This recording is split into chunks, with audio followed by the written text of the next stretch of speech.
actually, the authorities there have managed to rescue 2 of the children who are on board. We're just starting to get details. We just were notified that it was 1 person, and in the last few minutes or so we've heard another child has been rescued. It's almost dark in this part of Pakistan. It's been a very dangerous and difficult operation to try and rescue those that are trapped inside the cable car.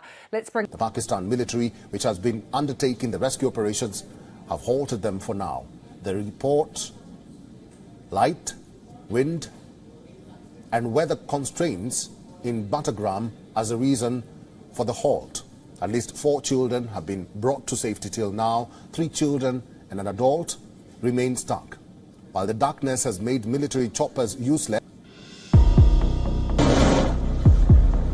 The urgent rescue mission in Pakistan to bring 4 people trapped in a chairlift to safety. Pakistan's Special Services Group have rescued 4 children so far. 2 kids and 2 adults remain down. A canyon nearly 300 metres above the ground have now been rescued after a very challenging operation today. We assume their teacher has been rescued as well, but we haven't had that confirmed. In fact, a line has just dropped as I'm speaking. All 8 people have been rescued from that stranded cable car, 7 school children and 1 teacher. That very happy breaking news just in here at Sky Centre from the caretaker Prime Minister of Pakistan.